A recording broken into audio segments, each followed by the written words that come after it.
Fréquence Paris pluriel, avec toutes nos excuses pour les 20 minutes de retard. C'est des choses qui arrivent, c'est parti. Vous savez, on fait les directs, c'est ça, on dirait. On ne peut pas tricher avec le direct, non, il y a un problème de transport, bon, et puis qui nous a coincé comme ça, et puis on est obligé de commencer. Bon, on va quand même faire ce qu'on avait à faire, Fréquence Paris pluriel, 106.3 FM, ou sur Internet, www.rfpp.net.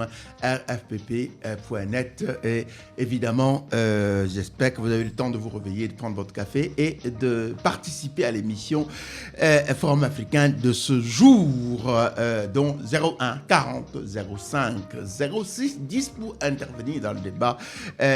On va rapidement, avant d'arriver au plan de résistance qui va porter sur l'une des élections. C'est un peu la foire d'élections en Afrique en ce moment, deuxième tour, premier. Après, on attend le 20, là, j'ai dit, c'est peut-être un jour crucial pour le continent.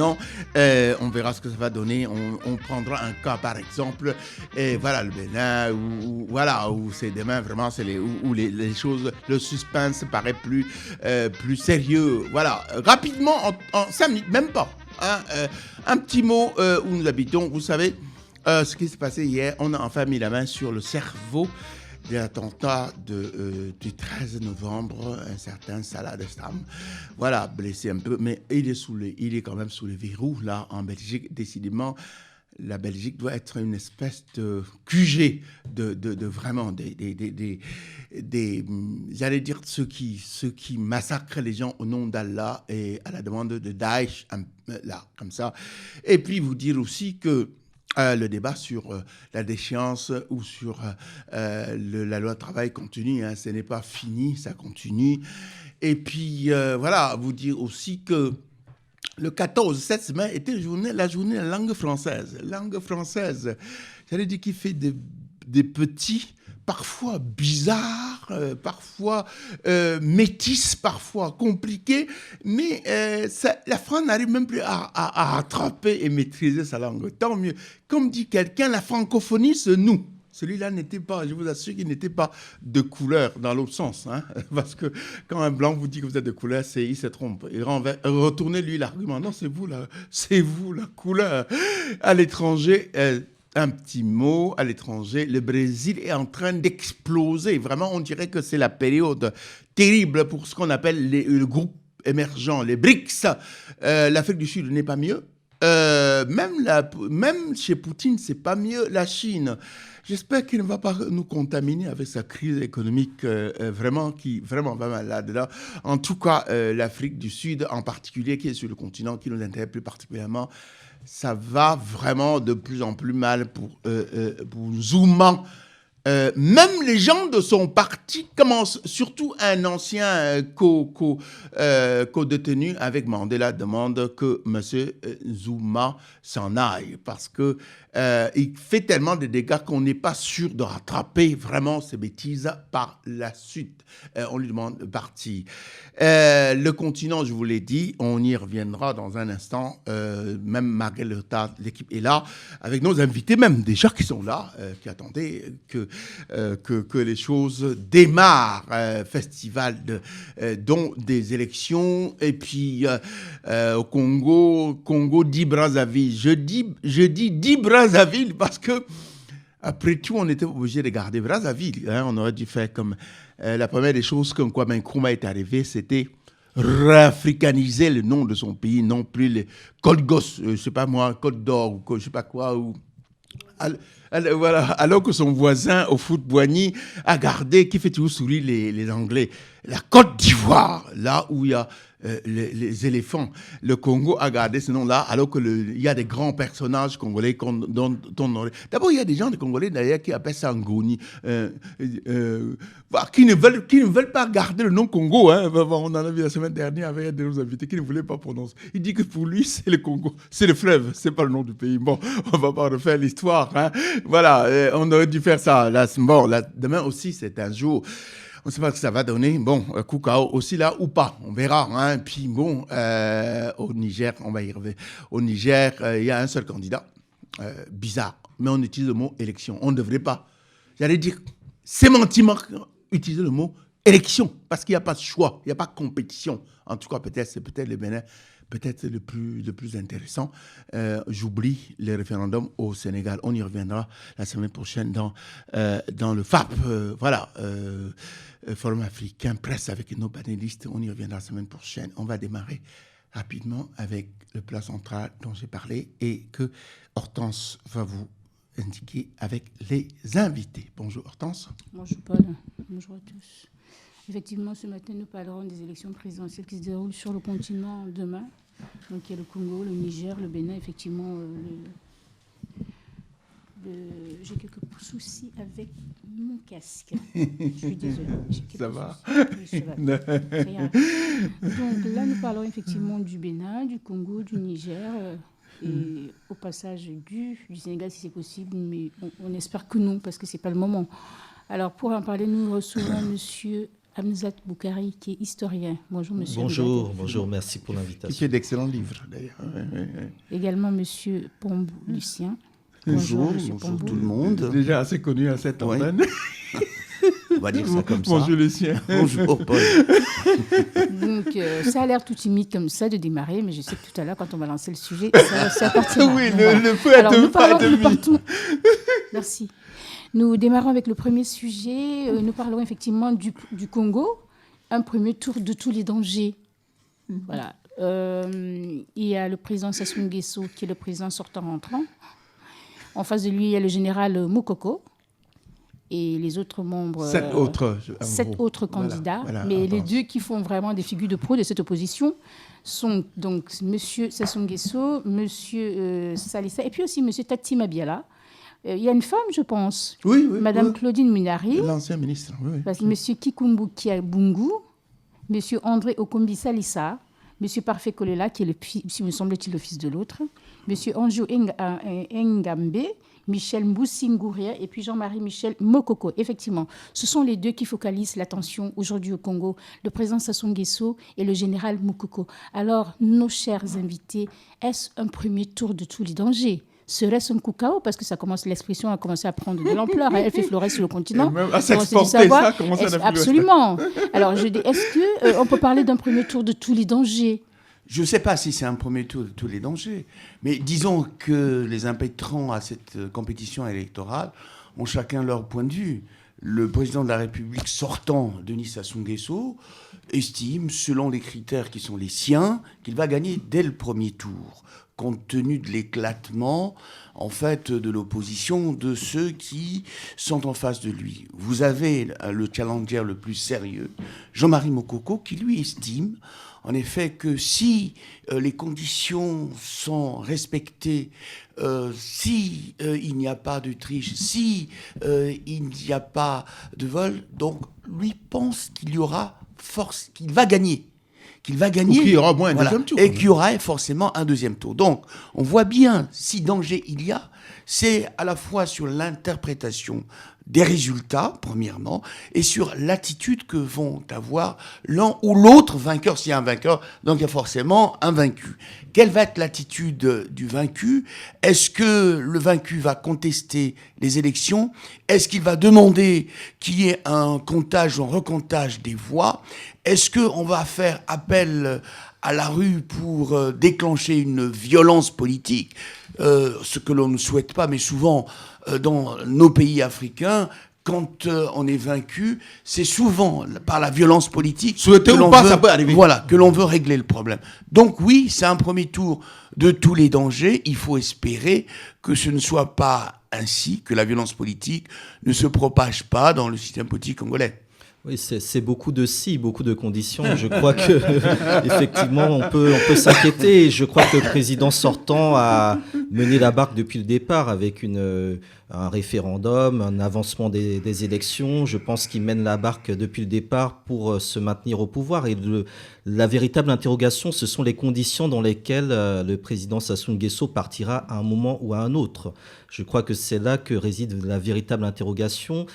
Et sa réaction dans le cas où il serait désavoué par le peuple. C'est surtout cela qui, je pense, pose problème. Dans le cas où il est réélu, on aura une continuité qui est la normalité anormale de ce pays. Anormalité sur notre continent, malheureusement. Et sur notre continent, effectivement. Il y a le général Mokoko qui l'a dit d'ailleurs, la question lui a été posée, il a dit que si jamais le premier, Sassou Nguesso réussissait son passage au premier tour, il ferait appel au peuple. Et oui, c'est justement, les fameux si sont là, justement. C'est bien que vous l'ayez abordé. La question, bien sûr, c'est que le général Mokoko donc dit qu'il va faire appel au peuple parce qu'il estime que seul le peuple est le seul juge pour trancher en fait un différend électoral. Alors, faire appel au peuple de quelle façon ?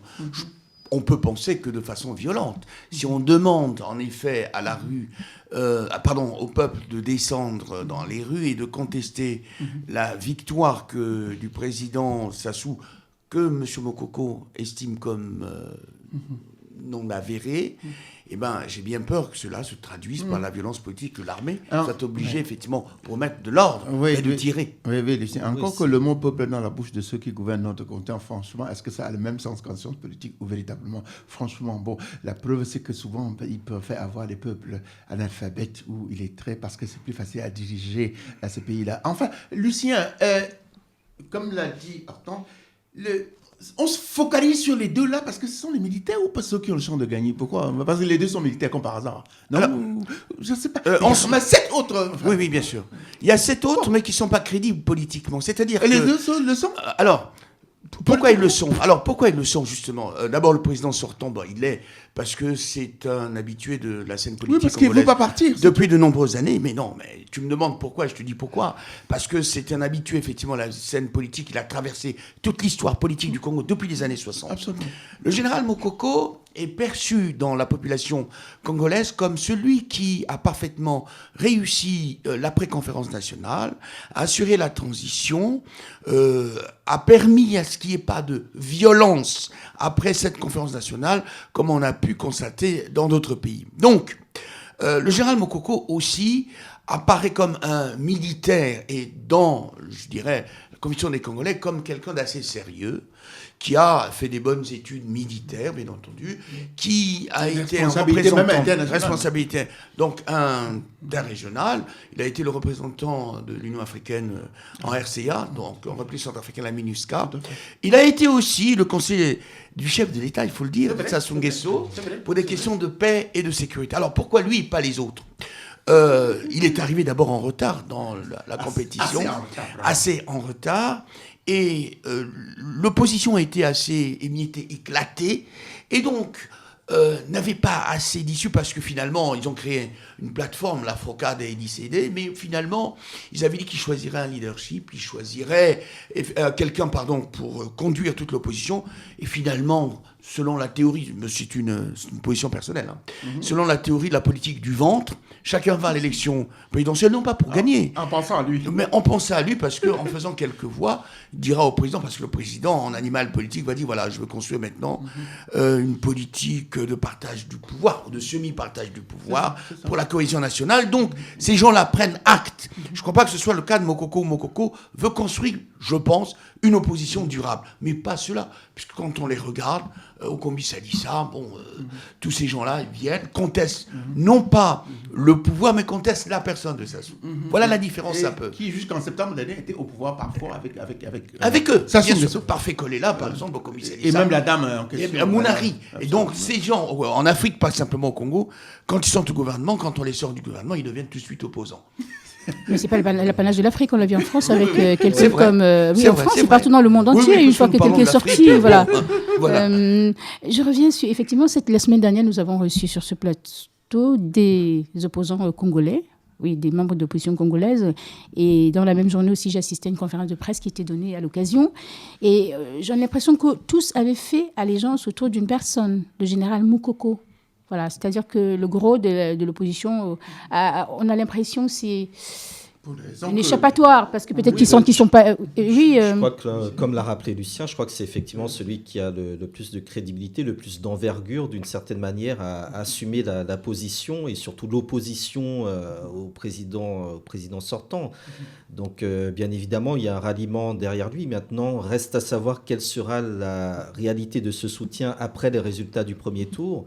Je crois que c'est surtout en situation qu'on verra quel est le soutien réel qui est apporté au général Mokoko. Très bien. Et on a reçu des informations hier, c'est à vérifier, parce que l'opposition a tenu une conférence, lycée des Frocades a tenu une conférence de presse hier.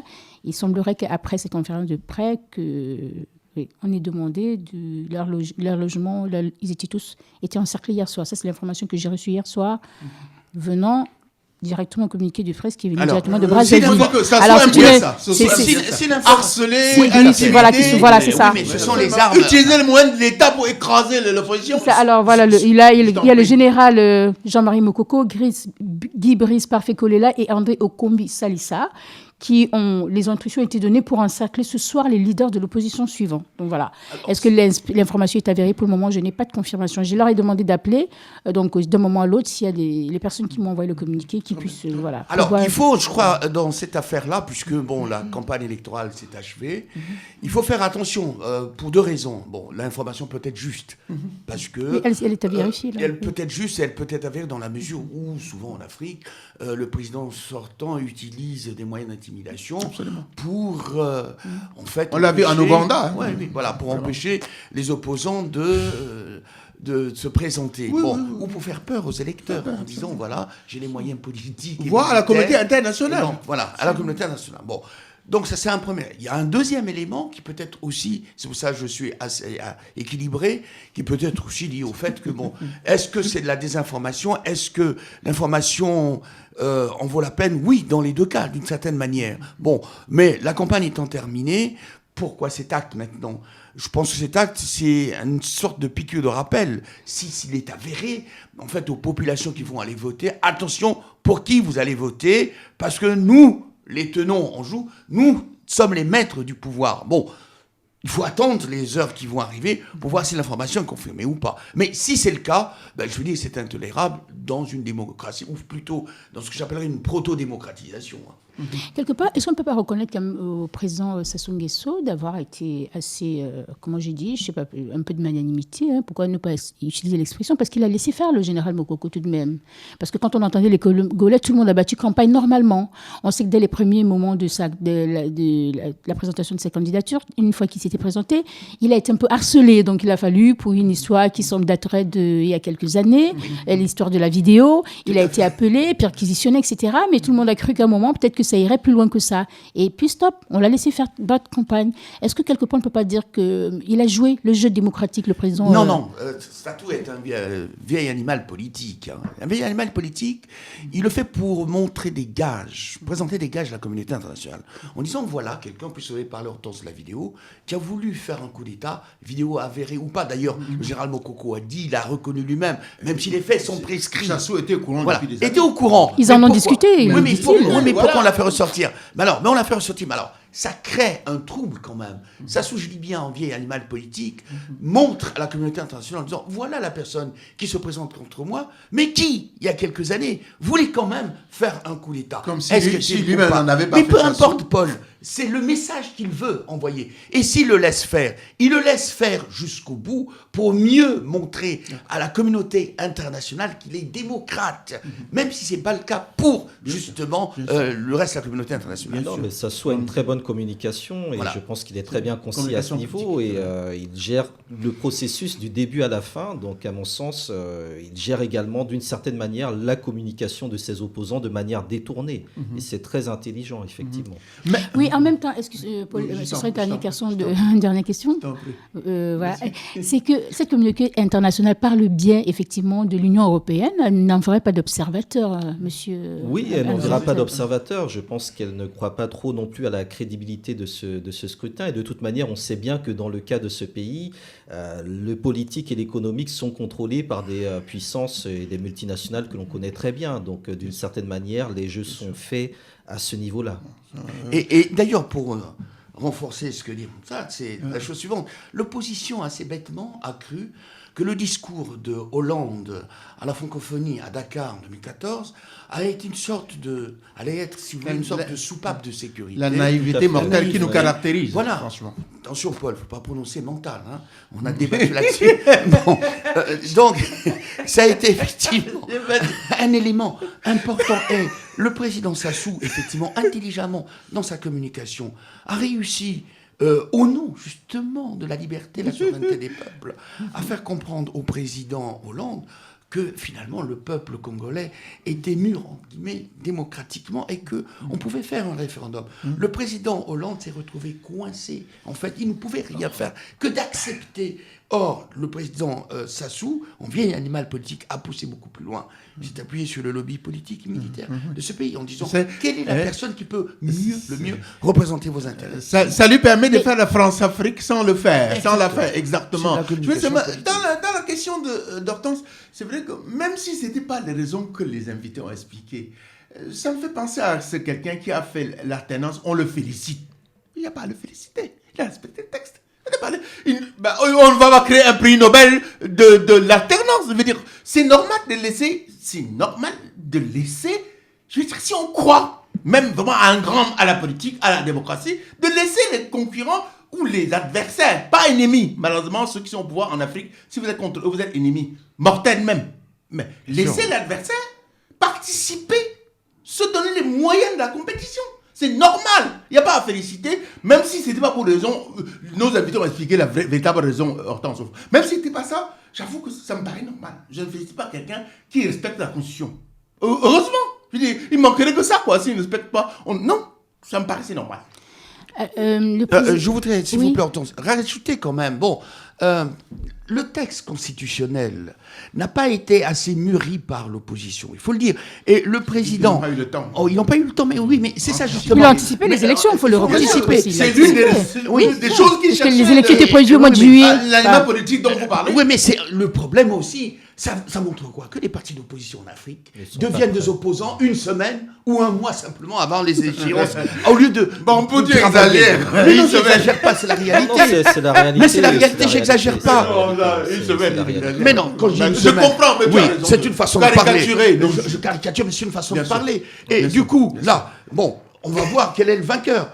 L'opposition aura disparu une fois les élections, jusqu'aux prochaines échéances. Non, il faut être quand même sérieux. Il ne s'agit pas ici d'appuyer. J'avais fait un papier dans Jeune Afrique, effectivement. Dans ce papier du 22 novembre, je disais l'opposition introuvable. Je ne critiquais pas les hommes, puisque les hommes sont là. Hortense les a cités. Je critiquais simplement leur pratique du pouvoir dans l'opposition. L'absence de connaissance, la cartographie, la sociologie électorale, l'absence, effectivement, de programme, l'absence de travail, l'absence de lieu où les militants peuvent venir se retrouver et travailler. Les oppositions en Afrique, surtout au Congo, se limitent simplement aux personnes. Or, si vous limitez les oppositions uniquement aux personnes, vous clanisez les choses. Je suis tenté de dire qu'elles font tout sauf la politique. Mais oui. De toute façon, les oppositions ne sont jamais prêtes. S'il y a une vacance de pouvoir, elles ne sont pas prêtes. Du coup, c'est l'armée ou le clan du président parti qui récupère le pouvoir. Et souvent, elle ne veut plus repartir. Elle ne veut plus retourner dans les casernes. C'est bon le pouvoir. Hein. Il est grisant le pouvoir. Sauf au Burkina Faso. Sauf au Burkina Faso, où le peuple... Sauf qu'il y a une jeunesse, effectivement. Absolument. Oui, vraiment, qui veille. Absolument. Qui joue le rôle, comme l'a dit. Elle a eu une expression qui vient de la présidente de l'OIF. Elle a parlé du peuple qui joue le rôle de vigile. J'ai trouvé ça exceptionnel. Et cette expression fera son chemin. Et Gendéré l'a sous-estimé, justement. Absolument. Non, je pense qu'il a aussi sous-estimé l'ère, qu'on est passé à une autre étape, et que celle de coup d'État, elle est révolue sur le continent. Absolument. Alors, on va passer au second sujet. Nous terminerons par celui qui semble être le top des sujets. On passe donc au second, c'est celui du Niger. Alors, un second tour inédit. Nous avons, monsieur Paul l'a dit, je me suis posé la même question. D'ailleurs, dans le libellé que j'envoyais, c'était Ama Amadou absent. Sa chemine tombe vers un second tour. Issoufou versus Issoufou, c'est-à-dire Issoufou contre lui-même. Oui. C'est la question, parce que Ama Amadou est arrivé à Paris il y a 2 jours pour se faire soigner, voilà, pour des raisons de soins. Et aujourd'hui, le président actuel ne désarme pas. Il va aller aux élections.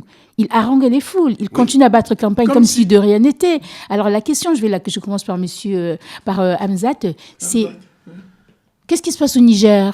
Ce qui se passe déjà, c'est que Issoufou a raté le coup KO. Il pensait passer au premier tour, il est un peu en dessous de 50%. Amadou a fait 18% à peu près, donc c'était plutôt une victoire pour lui parce qu'il ne s'y attendait pas, vu les conditions dans lesquelles ils ont mené campagne, en prison déjà. Donc le second tour déjà est en soi, je dirais, une sorte de défaite pour Issoufou qui remportera les élections sans combattre réellement. Donc je pense qu'il aura un mandat qui sera très affaibli, qui ne sera pas crédible et que ce sera une fois de plus, comme dans beaucoup d'autres pays, un second mandat calamiteux dans la lignée du précédent et que cela renvoie encore une fois au type de structure que l'on veut mettre en place. On le évoquera dans le cas du Bénin où l'un des candidats propose le mandat unique. Donc là encore, ça nous renvoie, je pense, à la faiblesse des institutions africaines, à l'incapacité peut-être aussi des partis politiques à se coordonner, puisque il y a évidemment une coalition qui s'est mise en place, une coalition d'opposants qui a été fidèle, qui a été fidèle en apportant son soutien à Mahamadou, mais les circonstances particulières dans lesquelles se retrouve aujourd'hui Mahamadou font que ce second tour sera vraiment une mascarade électorale. Est-ce que le président Issoufou s'attendait à cela? Est-ce qu'il ne se retrouve pas devant une situation on peut dire quelque part, c'est un peu initié? Parce que pourquoi est-ce qu'il se retrouve en prison? Mahamadou pour une histoire de bébé nigérien, trafic de bébé nigérian. Après, il s'est exilé en France, il est revenu et à peine était-il arrivé que directement... Est-ce que savait-il que la situation s'aggraverait à ce point? Parce que si Mahamadou restait en prison, on dirait très bien, il est là pour une vraie raison, si je puis dire. Et là maintenant, il s'avère que M. Amadou n'est pas en bonne santé, qu'il faut l'évacuer, qu'il est en France. Est-ce que M. Issoufou s'attendait à ça? Est-ce que quelque part n'est pas désarçonné un peu par ce qui se passe actuellement? Non, c'est pas désarçonné, Hortense. Disons qu'il y a là un élément imprévu, d'imprévisibilité qui rentre dans son schéma d'accès aux affaires. Bon, est-ce que... Allez, je vais le dire de façon un peu provocante. Ce qui se passe là, cette mascarade, est-ce que c'est pas ça la démocratisation à l'africaine?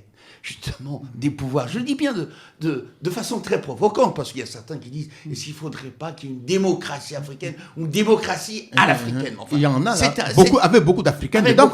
Bon, c'est un débat. Alors, revenons à l'essentiel. Ce qui se passe, c'est que Issoufou est obligé d'aller jusqu'au bout, sinon il y a vacances de pouvoir. Absolument. Et comme il est obligé d'aller jusqu'au bout, il est obligé de composer avec les événements. Bon, monsieur Amadou a été en prison, d'accord? Maintenant là, il est évacué, c'est la même chose. Bon, sauf que lui, pendant ce temps, effectivement, on pourra montrer qu'il est sur le terrain, il occupe le terrain. À la limite, il n'a même plus besoin de bourrer les urnes. Non. Puisque la victoire... Sauf par réflexe. Par réflexe, voilà. Et tristement que la victoire est acquise. Bien. Alors, ce qui est assez intéressant, c'est de voir maintenant, comme dans le cas du Congo, ce que va faire le peuple, ce que vont faire les membres de l'opposition, de la COPA qui ont soutenu... Ils ont demandé le boycott. Ils ont demandé le boycott. Est-ce que ça va marcher? Est-ce que le boycott va marcher? Je pense que non.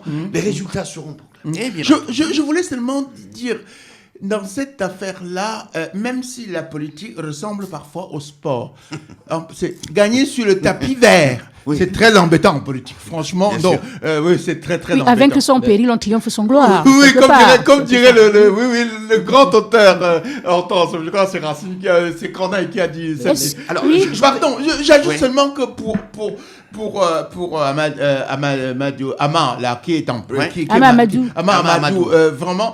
C'est vrai que un petit mot sur le fait qu'il était en prison. Il faut dire que dans cette affaire des bébés, Hortense, s'il était resté comme les autres, peut-être lui était en liberté provisoire parce que il a fait le malin rocambolesquement de fuir en France. Après tout, il vient. Parce que l'instruction a eu lieu pendant son absence. On lui a appliqué ce qu'on a appliqué.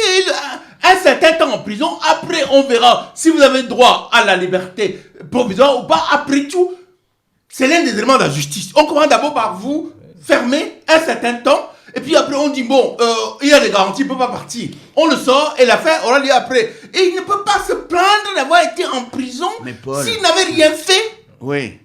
Même s'il croyait à la justice de son pays, machin. Mais Paul, il n'aurait pas pu. Paul, tu oublies une chose, c'est que les élections en Afrique sont liées à nos relations particulières avec la France. Il lui fallait venir en France pour activer ses réseaux. que ce soit les réseaux militaires. Décidément, ou les réseaux tu n'échappes pas à la France Mais Afrique. non, Ça te quitte pas, quoi. malheureusement. Il y a Elle aussi est une là. situation locale, oui, c'est-à-dire j'entends, je t'en prie, que j'entends, oui. Amamadou, c'est un justiciable comme tout Nigérien, comme Oui. devrait l'être aussi Issoufou. Donc là, c'était compliqué aussi peut-être pour le président de la République de demander à la justice de surseoir sur l'instruction pour lui permettre de mener campagne. Ça aurait été une intrusion du politique dans Oui, le il Il judiciaire. donne l'impression Donc, qu'il ne le Issoufou fait a pas. aussi joué de cela, je pense, pour montrer qu'il était un peu blanc comme neige et qu'il n'y pouvait rien et qu'il devait faire avec Exactement. les circonstances qui finalement lui étaient totalement favorables. Voilà, Donc, pour c'est une fois qu'il très peut bien montrer construit. que Bien sûr. il n'a Et pas puis- loupé l'occasion. Et si on va jusqu'au bout, Issoufou est dans le dispositif hollandais, dans le G5 Sahel. Absolument, absolument. C'est ça. Et Ok. autres. Et autres. d'ailleurs. Alors Et donc, autres. la France estime que Issoufou joue un rôle très important. important. Même si l'armée nigérienne, enfin, et par rapport à celle du Tchad, a quelques En dessous, difficultés, est en dessous de tout, pas de tout, pardon, mais est en dessous. Donc, Issoufou donc, a ses lettres de, j'allais dire, De noblesse. de noblesse à présenter à la France-Afrique. Alors là, il joue sur le taux de participation pour essayer de crédibiliser quand même sa future victoire. Parce que si le taux est très élevé, il dira qu'effectivement, Amadou, avec ou sans Amadou, J'ai gagné. bah, voilà, c'est ça. Oui, Donc, est-ce bah, que ce n'est pas un le peu... taux de participation, déjà dès le premier tour, il y avait un certain nombre de couacs au niveau des cartes électorales, Absolument, des votes absolument. par témoignage, etc. Des votes témoins. Votes témoins. Donc, je ne suis pas certain qu'il y aura un afflux massif de la part de la population. Je pense qu'il y aura quand même une baisse de la participation très importante. Est-ce que ce n'est pas là que s'il y a tricherie, ça se ferait savoir? Parce qu'on Oui. pourrait le gonfler quand même. Oui, Justifier. oui, oui. Alors, il y a aussi la variable que l'on oublie, mais qu'il faut ramener très vite dans le débat politique en Oui, Afrique, tiens, oui. c'est l'armée. Que va faire l'armée? Je sais qu'un certain nombre de généraux, etc., ont été plus ou moins muselés.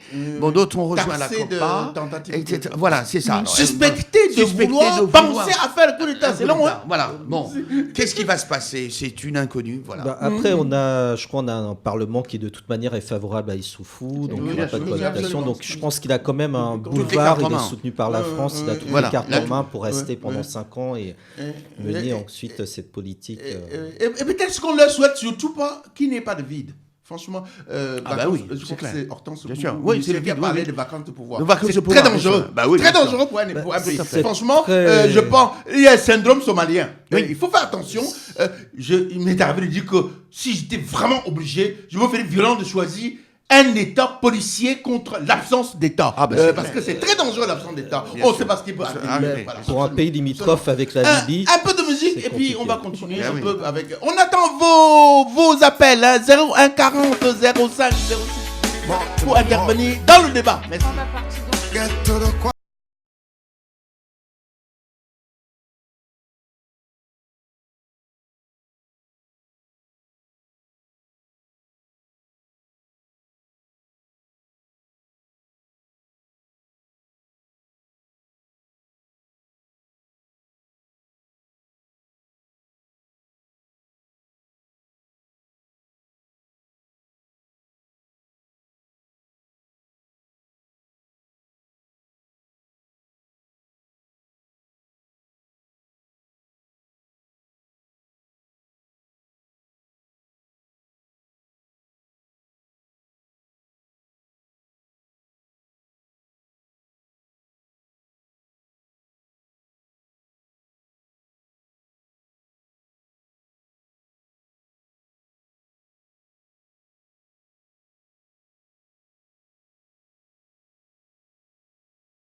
Présidente. Fréquence Paris Pluriel 106.3. Si vous nous écoutez à Paris ou sa région, www.rfpp.net si vous nous écoutez ailleurs sur la planète. Et si on souhaite vraiment votre intervention dans les échanges, dans le débat, 01 40 05 06 10 pour dire même ce que nous n'avons pas évoqué. On va tenter de vous donner non pas la réponse, mais notre réponse, ce que nous en pensons. Voilà, nos invités, l'équipe, on va essayer de vous dire ce que nous pensons. Voilà, dans ce sujet-là. Voilà, on va maintenant, après les deux points, j'allais dire demain, ce serait un jour incandescent, politiquement incandescent, vraiment, sur le continent. D'ici la semaine prochaine, quand on fera le FAP, on sera déjà à peu près situé. Si le cas du Bénin, on va y revenir. On va peut-être poursuivre avec ça pour voir que peut-être qu'il ne suffit pas qu'il y ait l'alternance. La démocratie est une forme de gouvernement. Encore qu'à l'intérieur, qu'on fasse véritablement la politique, qui est le souci de l'intérêt général et de la condition du peuple. Il peut y avoir démocratie comme forme, mais à l'intérieur, malheureusement, beaucoup à dire. Peut-être que les choses vont changer, parce que là, on va au Bénin. Je crois que c'est l'élection principale sur le continent. Les yeux sont rivés comme ça sur ce qui va se passer au Bénin, parce qu'il y a 2 candidats de taille, il y a 2 candidats de poids, il y a 2 candidats d'envergure. Il y a donc M. Lionel Zinsou contre M. Patrice Talon, le face-à-face redoutable. Alors, le candidat du pouvoir contre le candidat hors pouvoir, si on peut dire. De la rupture. Le candidat de la rupture. Oui, pour être positif, donc, d'accord. Aujourd'hui, le premier tour a été haletant. Il y a eu une pléthore de candidats. Il y a eu 2 milliardaires à Javon. Et Talon.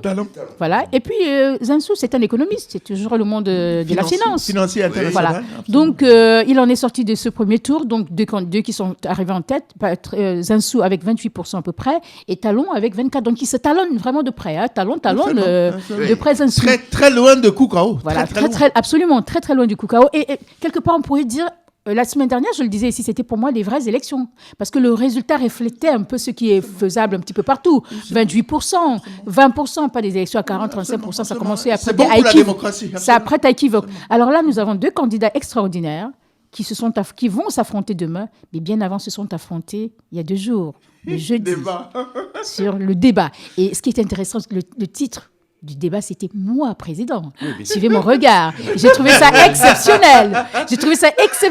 Moi, président, entre guillemets. C'est pas idiot comme thème. Mais ils l'ont pris quelque part. C'est d'où ça nous vient. Moi, président, quand j'ai dit « Suivez mon regard », voilà. Alors, moi, président, et le face-à-face, c'était Talon contre Zinsou. Pour ne pas dire Zinsou contre Talon, il faudrait honneur au premier. Comme on voudra. Alors, je vais commencer par celui qui est le premier concerné pour des raisons... je vais aller vers vous. Oui, peut-être parce que vous en savez un petit peu plus que nous. Peut-être. Que les autres. Oui, peut-être. Que la moyenne. Alors, je viens vers vous, Hamzat. Avez-vous regardé le face-à-face, ce débat ? Oui, bien sûr, puisqu'il s'agit du premier débat présidentiel télévisé dans l'histoire démocratique du Bénin. Et je crois que c'était un élément très important et très intéressant, même si tout le débat n'a pas été forcément bien mené par les journalistes. Notamment la fin où il y a eu du cafouillage concernant le temps de parole et la conclusion qui devait revenir à M. Zinsou.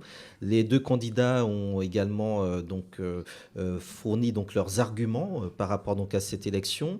Je pense que c'est important de rappeler dès le départ que ce sont des élections atypiques puisque ni M.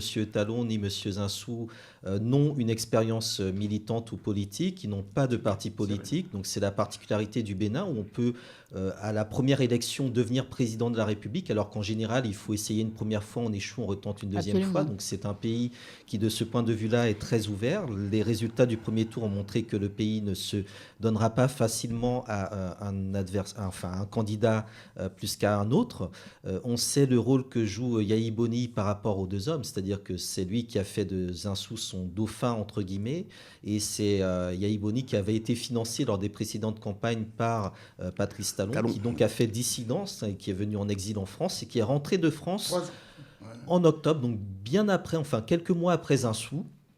Donc là aussi, on voit donc la présence des réseaux français donc derrière les deux hommes et derrière cette élection, puisque le Bénin est un pays géostratégiquement très important, même s'il n'a pas forcément autant de ressources naturelles que d'autres pays de la sous-région. Il a du potentiel. Absolument. Il a du potentiel et il est une ouverture à la fois donc sur le Niger par rapport à l'uranium et bien évidemment sur le Nigeria, qui à lui seul pèse plus que l'ensemble des 15 pays francophones de la CEDEAO.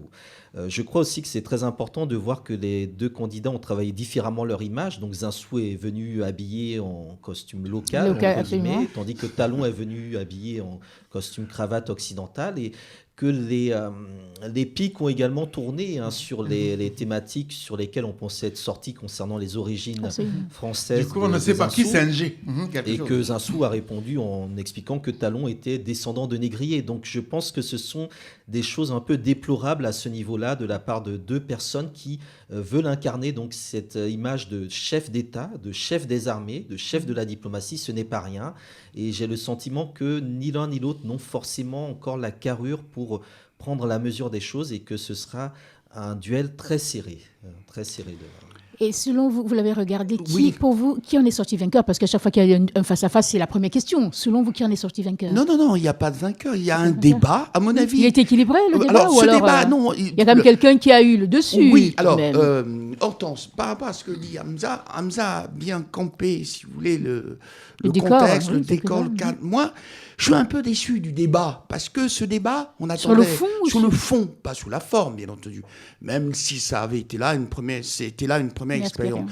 C'est-à-dire qu'on attendait, effectivement, que les deux candidats déroulent leur programme en matière, ils l'ont fait sur la fin quasiment, en matière d'éducation, en matière de santé, en matière de développement économique.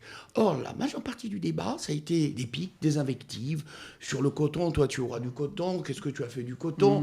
Tu as bénéficié des marchés d'intérêt, des conflits d'intérêts. Et donc, on a eu l'impression qu'on était dans une cour de récréation. Et c'est vrai, Hamza a raison de dire, est-ce qu'ils ont la carrure réelle, effectivement, pour assumer ces fonctions-là?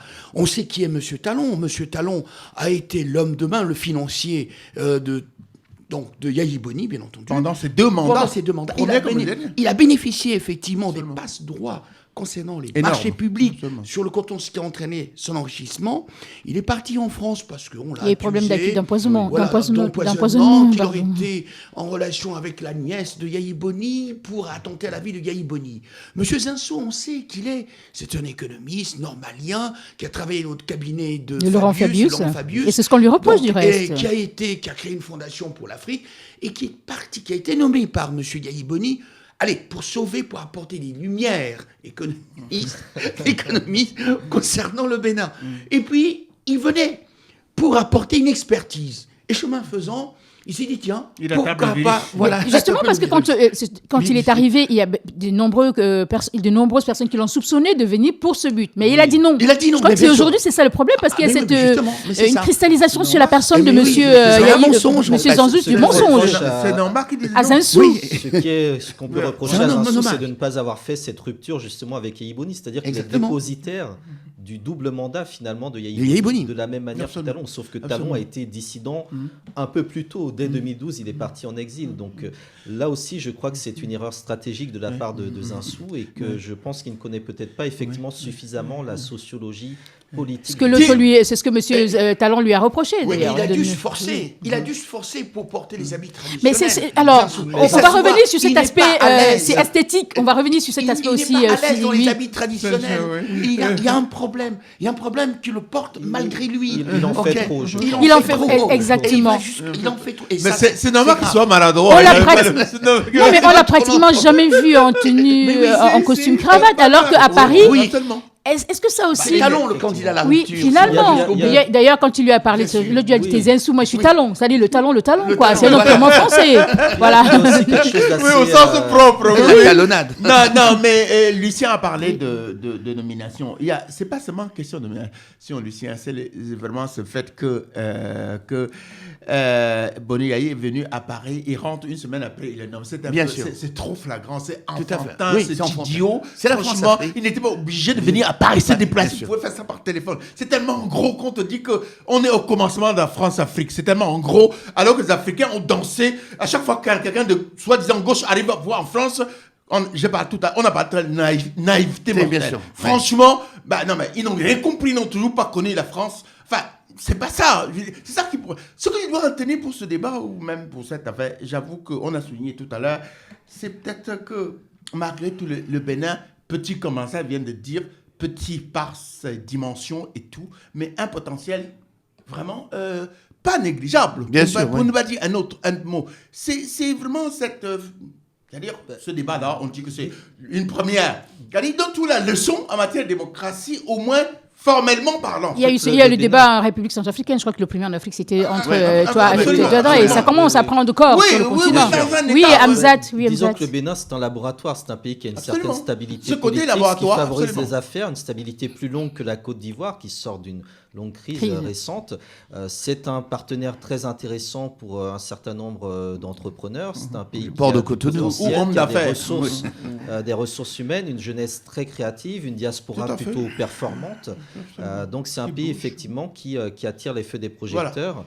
Et on a bien vu que sur les 20 dernières années, il y a beaucoup de fortunes qui se sont créées au Bénin dans différents secteurs. Et on l'a vu aujourd'hui, on a des hommes d'affaires qui maintenant veulent le pouvoir politique, ce qui pose un certain nombre de problèmes et qui décrédibilise les partis politiques. On a vu l'alliance qui avait été faite au premier tour autour de Lionel Zinsou de la part des 3 grands partis politiques du Bénin qui misaient en fait sur les résultats des législatives pour expliquer que Zinsou gagnerait par KO au premier tour avec 75%. Est-ce que c'était Possible. probable? Est-ce que c'est possible? Au vu des candidats qui y avaient en face, est-ce que c'était possible d'imaginer qu'ils puissent gagner par un coup KO? Non, ça me paraissait. Ça faisait me paraissait partie des difficile. pressions sur l'opposition. Tout, c'est tout simplement ça. Non, ça me paraissait difficile qu'il gagne au premier tour, étant donné qu'il est quand même considéré comme un étranger. Ouais. Il Le candidat vient de de l'étranger. l'extérieur, il a été parachuté. Absolument. Il n'a pas Un cheveu, non plus- il y en a qui parlent d'un cheveu sur la soupe. Il atterrit C'est là un peu comme un cheveu sur la... caricatural, mais enfin, l'idée n'est pas fausse, entièrement fausse non plus, parce que le voir comme ça, arriver comme ça. En tout cas, Boni Yaye a fait, j'allais dire, son 3e mandat qu'il voulait absolument par personne interposée. Et je regrette, c'est un peu jouer avec le sort du peuple. Ça, vraiment, c'est pas pardonnable. On ne fait... C'est pas un jeu quand même, la politique, c'est sérieux. C'est en même temps un jeu, la politique. Oui, pas C'est au un sens, jeu. pas au sens de s'amuser, Hortense, s'il te plaît. Je dis le je jeu. pense que Quand vous ce allez jouer, jeu-là- comment je vais dire, ceux qui jouent au poker, c'est un jeu, mais on gagne aussi. Les, Il faut être intelligent. les conséquences sont autrement plus. Je pense que Oui. je pense que Yahi Boni ne prend pas la mesure du rôle qu'il a. Lorsqu'il remanie son gouvernement À la dernière il y a minute. quelques Et même jours, dans l'intervalle de deux, vraiment. dans l'intervalle de tout. 2 tours, lorsqu'il crée un poste de Premier ministre qui n'est pas prévu dans la Constitution, qu'il met en plus des vice-ministres, qui fait passer un certain nombre de lois pour payer des arriérés à ses amis, bon, il y a quand même des mesures qui posent un certain nombre de problèmes. C'est trop. Et ça montre quoi? Ça montre 2 choses. La première chose, c'est que finalement, ces hommes politiques au Bénin ou ailleurs, qui le demandent continent. l'alternance ou qui montrent leur pays comme une vitrine démocratique, d'abord, le sont deuxièmement que pour leurs propres intérêts. Hélas. Bon, hélas, quand on regarde aujourd'hui le Bénin, c'est un pays, bien entendu, qui connaît, comme la plupart des pays, connaît les problèmes de santé, problèmes de système éducatif, système Pratiquement sanitaire, tout, etc. Tout. Donc c'est un pays qui est encore dans la pauvreté. Alors, la question fondamentale, le Bénin, en le faisant, qu'il y ait des élections démocratiques, ça va donner, ça permettra à la France de dire, vous voyez, en Afrique, Il y a quand l'alternance est tout à fait possible. D'ailleurs, quand vous voyez M. Yahi Boni, quand il salue le président français, on a l'impression qu'il va lui cirer les chaussures. Il est tellement... Il fait la révérence. Il aime pratiquement. bien pleurer. Il aime bien pleurer comme Il fait Bokassa. vraiment la référence, Comme mais Bokassa. on a l'impression, mais vraiment, on a honte quand on regarde ça. Sincèrement. L'Africain devrait avoir honte. On a honte vraiment. En politique, les signes, la façon de se tenir, ça a du sens. Absolument. Ok. Absolument. Et aujourd'hui, alors, est-ce que Zinsou va gagner? Est-ce que Talon va gagner? Bon, on ne sait pas. Voilà, Quels vont on être dans les le gagnants du vif deuxième de ce tour? sujet-là. Voilà. Ça fait partie de la deuxième partie. Oui, Hamzat. Non, je pense qu'effectivement, sur l'image que donne le Bénin à travers son dernier président, elle doit être corrigée. Et je ne suis pas certain que Zinsou sera le meilleur pour incarner justement cette image, vu un certain nombre de vidéos qui circulent où on voit qu'il n'a jamais pris la défense des intérêts africains, jamais, même tout à fait. béninois en public. Et ça pose un certain nombre de Est-ce que ce n'est pas justement son handicap pour ce second tour qui se déroule demain? Parce que demain, c'est effectivement ce second tour, c'est le face-à-face dans les urnes. Et au vu des alliances qui ont été des uns et qui ont fait corps autour des uns et des autres, selon vous, que peut-on dire de ce qui va se passer demain? A-t-on une idée? Ou alors est-ce que c'est des élections ouvertes? C'est un second tour ouvert ou pas? Techniquement parlant, je serais quand même très surpris que Zinsou l'emporte. Je crois que le rapport de force est en sa défaveur. Disons, arithmétiquement. Arithmétiquement parlant, effectivement. Maintenant, tout est possible. En Afrique. Yahi Boni a plus d'un tour dans son sac. Oui. Il y a toujours, bien évidemment, des problèmes en ce qui concerne la distribution des cartes, les listes, etc. Donc, je pense qu'il faudra être très vigilant. On a vu la difficulté de la Cour constitutionnelle à confirmer la première absolument, tendance de la tout à Sénat. fait, absolument. Donc là aussi, je crois qu'il faudra que les institutions soient très solides et qu'il y ait aussi une grande vigilance de la part de la population qui, à mon sens, ne doit pas céder au chantage, aux menaces et aux intimidations ni d'un camp ni de l'autre. Arithmétiquement, oui, mais politiquement, Zinsou peut l'emporter. Arithmétiquement, il peut perdre, mais politiquement, il peut l'emporter. Nous sommes en Afrique. Pouvez-vous nous l'expliquer, M. Alors, Pambou, oui, alors- arithmétiquement déjà comment est-ce que Oui, mais Non, mais les deux. Oui, les deux. Deux Je veux dire secondes que, quand même, ils ont 22 et 24. Voilà, les alliances au second tour, effectivement, peuvent être en faveur de M. Talon. Et donc, comme Il y a eu l'a dit 24%. Voilà, comme l'a dit Hamza, donc il peut l'emporter. Parce qu'il y a ces coalitions de Bien l'opposition. sûr, oui. il peut D'autres l'emporter. petits candidats qui ont Bon, 5, 2%. mais il y a là, en fait, une variable que nous ne maîtrisons pas autour de cette table, c'est-à-dire les alliances que j'appellerais nocturnes. Et oui, bien sûr, les alliances nocturnes, politiques nocturnes, qui permettraient à M. Zinsou de coiffer M. Talon quasiment au poteau. Pas au talon, mais Elle est au arrivée. poteau. Oui, oui, Et donc, C'est vrai que M. Talon bénéficie Voilà. d'alliances contre nature. Lorsque Abdoulaye Biotchane, qui est arrivé quatrième, était Exactement. le candidat le plus crédible. Bien selon moi. sûr. C'est lui qui aurait dû vraiment être élu Mais- président de la République, qui a une expérience, Non, qui n'a c'est pas trompé dans les 10 ans de Yahi Boni. Lorsqu'il explique que par devoir de cohérence, eh bien, il soutient M. Talon. Bon, c'est un peu compliqué, mais effectivement, il faut voir dans quelle mesure les reports de vote se feront de manière arithmétique. Mais je pense néanmoins que la tendance est peut-être davantage du côté de M. Talon. Et sur le oui. débat, j'aurais plutôt tendance à voir en M. Talon Tout à fait. un léger vainqueur sur le fait que M. Zinsou est présenté comme quelqu'un de très brillant. Et dans ce débat, pour la première fois, je l'ai vu dans un débat contradictoire. Ben, je ne l'ai pas trouvé Il du est moins tout brillant que ça. impressionnant. Oui. Dès qu'il a de la Mais- contradiction, on voit que Ce- finalement, oui. il ne s'en sort pas. Et ça, c'est très intéressant. Ce qu'on disait tout à l'heure, avoir les mêmes propres en Afrique, c'est l'anomalie, mon cher Hamza. Malheureusement, ça paraît une anomalie. Oui. Comment vous êtes propre, vous, là? Oui, Paul, qu'est-ce que tu entends par avoir les mêmes propres? Non, parce qu'il disait, non, même propre, et n'est pas à être trempé dans le... Oui, je Pour pense Biotchane, que là aussi- c'est vrai, il n'a pas À pris- Biotchane il n'a pas pris part dans les gouvernements Bien successifs. sûr, de- Vous parlez de qui? De Biotchane, Biotchane. D'accord. D'accord. Oui. Voilà, de Biotchane. Je veux dire, malheureusement, comme nous le savons, tristement, sinistrement même, ne pas être trompé. Mais dans le les monde, magouilles, on l'a vu avec corruption. Jospin, c'est valable un peu partout. Les gens n'aiment pas les gens qui sont très propres. Oui, c'est le monde financier qui est En tout cas, derrière et c'est dans le le monde monde à l'envers, financier. la politique, en C'est fait. ça, le monde à l'envers, la C'est le- politique. c'est le continent qui est La vraiment politique malgré, marche sur la vraiment. démagogie. C'est celui qui aura dit les choses les plus rêveuses, qui force. Oui, qui- d'ailleurs, Zinsou a souvent été accusé de plagiat, c'est-à-dire d'avoir attendu que les autres candidats déposent leur programme pour récupérer d'une certaine manière leurs idées C'est très courant. et c'est- faire une sorte de synthèse. C'est ça. Donc avec Alors, l'appui, ce que dit Hamza, président. c'est très intéressant vis-à-vis de Zinsou. Zinsou est toujours présenté par les officiels français comme l'homme capable, parce que économiste. Or, il y a une différence entre ce que j'appellerais une pratique intellectuelle de l'économie et une pratique actionnelle sur le terrain. Or, on a l'impression effectivement que M. Zinsou, bon, il a une fondation, que dirige sa fille, c'est très bien, il prend la parole dans un certain nombre de conférences de débat, il n'y a pas souvent de contradiction. Il livre un point de vue. Tout à fait. Il livre un point de vue. Et là, il a été pour la première fois Confronté. confronté donc à une situation à laquelle il ne s'attendait pas. Or, Talon avait ses dossiers Absolument, et prêts. absolument, Et je absolument. pense que Talon peut avoir quelques mérites s'il est élu, de pouvoir mettre le Bénin en fait sur la voie d'un d'un possible, si vous voulez, possible développement. C'est-à-dire faire venir les entreprises, faire venir... Absolument. Je ne le crois pas de la part de M. Zinsou. Et M. Zinsou est élu, il sera encore plus vraiment en confrontation, difficulté avec le terrain. Avec le terrain. Et qui risque de rester simplement dans la sphère intellectuelle. Absolument. Il faut gouverner Il faut réellement gouverner. sur le terrain. Sur le terrain. Et j'ai bien peur que si c'est Zinsou qui arrive, que ce soit difficile. Bah oui, Quand on regarde, vous avez parlé arithmétiquement parlant, il a eu 28%. Mais vous savez qu'au départ, il y avait déjà 21. Il y a une coalition de 21 partis autour de sa personne. Et qu'il n'ait pu obtenir que 28%, avec 21 partis autour, c'est qu'il y a un problème. Et si, oui, alors, derrière, c'est tous les autres, ça fait, si vous faites 100% moins 28, ça veut dire que 78% ont voté local. Oui. C'est pas, il faut cet aspect, il n'est pas négligeable. Alors, sur le terrain, l'argent a quand même joué. On a vu des meetings où des choses pas très catholiques se sont passées. Mais de part et d'autre, parce qu'on l'accuse d'ailleurs, à la présidence, Boni Yayi continue à distribuer de l'argent. Des gens qui... C'est incroyable, cette histoire. C'est ça qui est regrettable, une espèce de recul, vraiment. La démocratie devient pardonnez-moi, c'est de moi, argentocratie, pour ne pas dire plutocratie. Alors, on va partir de l'adage populaire, tous les moyens sont bons pour gagner. Parce que là, je pense qu'il y a un candidat, peut-être que Zinsou, il faut qu'il gagne. Ce serait un affront peut-être pour la France. Je pense que ce serait très humiliant que Zinsou perde. Et surtout, si Zinsou perd, il ne restera pas dans l'opposition. Il ne va pas rester 5 ans au Bénin. Il va retourner à ses affaires. Il a d'autres choses à faire. Donc là aussi, je pense qu'il est venu au Bénin pour un coup de poker. Un coup gagnant. Il s'est dit, bon, ce pays, on peut le prendre, on va le prendre. Mais finalement, une fois arrivé sur place, il constate qu'il y a quand même une réalité. C'est pas aussi simple que ça. Il vient pas ramasser comme ça. Oui.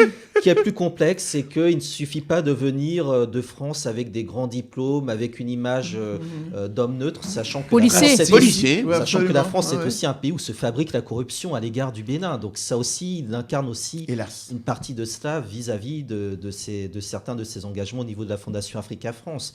Puis surtout, Zinsou a une vision beaucoup plus sous-régionale des enjeux, à travers bien évidemment les questions monétaires. Je pense que c'est le candidat désigné de la CEDEAO, puisqu'il est dans ce maintien du franc CFA. Je pense qu'il est le favori des institutions internationales parce qu'il a ce profil de grand économiste. C'est pas toujours bonne chose.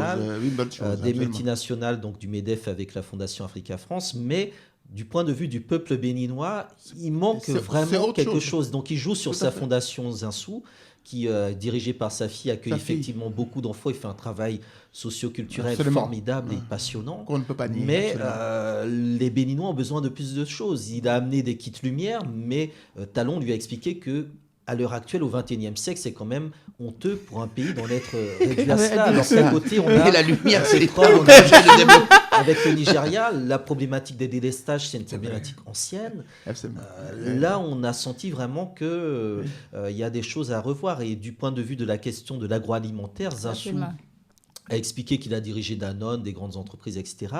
Mais concrètement, sur le terrain, on a senti vraiment la gestion d'un technocrate, alors que Talon, même s'il est lié dans des scandales, est quand même, d'une certaine manière, quelqu'un qui a mouillé sa chemise. Absolument. On l'accuse Zinsou même d'avoir dit, même si mon interprétation n'est pas celle-là, il a dit que l'Afrique n'appartient pas aux Africains. Bon, on a pris la chose à la lettre comme ça. Bon, vous avez dit que, il aurait pu formuler autrement. Là encore, il aurait formulé autrement. Franchement, quelque part, bon, je veux dire, quand on n'est pas maître de nos ressources économiques, machin, est-ce que quelque part, il n'y a pas de vérité en ce qu'il dit. C'est une erreur stratégique de la part de sa communication, c'est-à-dire qu'il aurait dû faire un grand discours dans lequel il fait allégeance à l'Afrique et au Bénin, discours diffusé sur les médias, sur les chaînes, etc., où il corrige un peu cet élément-là. Et je crois que la manière dont il ne donne pas d'importance à ses déclarations passées montre finalement le peu d'intérêt, le peu d'estime qu'il donne finalement aux Béninois. La victoire de Zinsou sera la victoire quand même de l'establishment industriel. S'il te plaît, va être la victoire de l'establishment industriel français. Bolloré n'attend que la victoire de Zinsou. Il est venu à son secours d'ailleurs. Mais bien sûr, pour pouvoir même sans beaucoup se cacher. Et sans se cacher. Et donc Zinsou va ouvrir grandes les portes de l'Afrique de l'Ouest, bien entendu, aux industriels français. Et pourquoi ? Parce que les industriels français aujourd'hui, sur le terrain, sont concurrencés par les autres, les Chinois, les Brésiliens, etc. Donc il faut bien entendu, des gens sûrs, capables, comme Il faut Zinsou, protéger pour les protéger intérêts. les intérêts. Voilà. Très Il n'y a embêtant. pas de lien, il n'y a pas de lien. On voit, effectivement, vous l'avez dit, Hortense, Zinsou, c'est comme une sorte de cheveux sur la soupe. On ne voit pas très bien ce qui va. Il n'y a pas de programme économique très bien dessiné.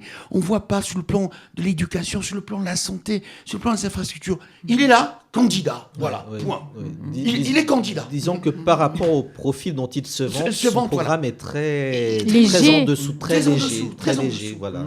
Aucun chiffre. Est-ce que ce n'est rien. pas... on pourrait pas parler de mépris quand même. Moi, je vais aller un peu plus Moi, je loin. pense qu'il a De pensé la que part ce de- serait facile de Facile. gagner. C'est facile de Et du gagner, mépris de la part des Insous, de croire que le Bénin, c'est un pays à la portée de tout, de n'importe qui. C'est-à-dire, j'arrive le matin, je me présente candidat, voilà, je peux être élu. Est-ce que ce n'est Mais pas du mépris de ce mais c'est aussi la peuple? particularité de ce pays. On a vu qu'il y avait 33 candidats. Eh oui. Donc, Énorme. tout le monde se dit qu'il a sa chance. Sa chance, On avait ouais. tous les profils, beaucoup d'anciens ministres, des généraux, des hommes d'affaires, des entrepreneurs, des ambassadeurs, bref, tous les profils des hommes, des femmes, des jeunes.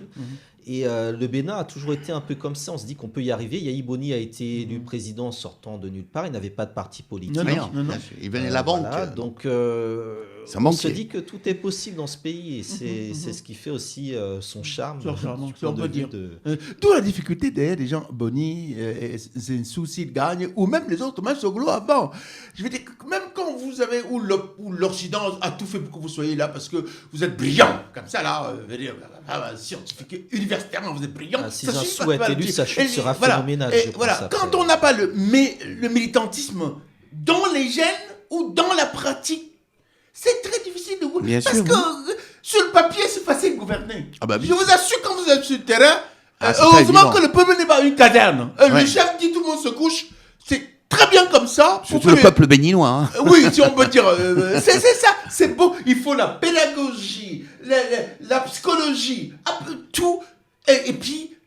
C'est ce qui lui a manqué à Zinsou, le côté les hommes ne sont psychologique. pas faits pour obéir comme ça. Ça Bien résiste en démocratie. On n'est pas en Corée du Nord. Je veux dire, tant mieux comme ça, si la démocratie permet d'obliger les hommes politiques à faire un effort de compétence et même, j'allais dire, de l'intérêt général. Est-ce que l'échec si échec il y a au sorti des élections des urnes de demain, est-ce que ce ne serait pas l'échec de la France? Parce Bien que quelque sûr. part, on sait que derrière, ce sont Quelque part, voilà. Bien sûr, quelque part, ce sera même si l'échec elle va de la pas l'avouer, France, même si elle va mais elle pas l'avouera l'avouer. pas. Mais là, oui. Elle va mettre l'accent, la France, elle va mettre l'accent sur l'alternance démocratique, bien entendu. Elle va encenser le vainqueur. Elle montrera. Elle va l'encenser parce qu'on n'attend pas. Il y a pas. C'est très, j'entends par, c'est timide, hein. oui, Là, j'entends- depuis le j'entends- scrutin, non, c'est mais très timide. Je me suis mal expliqué. J'entends par encenser, c'est-à-dire dire, voilà, vous voyez, le Bénin, c'est une vitrine démocratique. Le jeu politique se fait.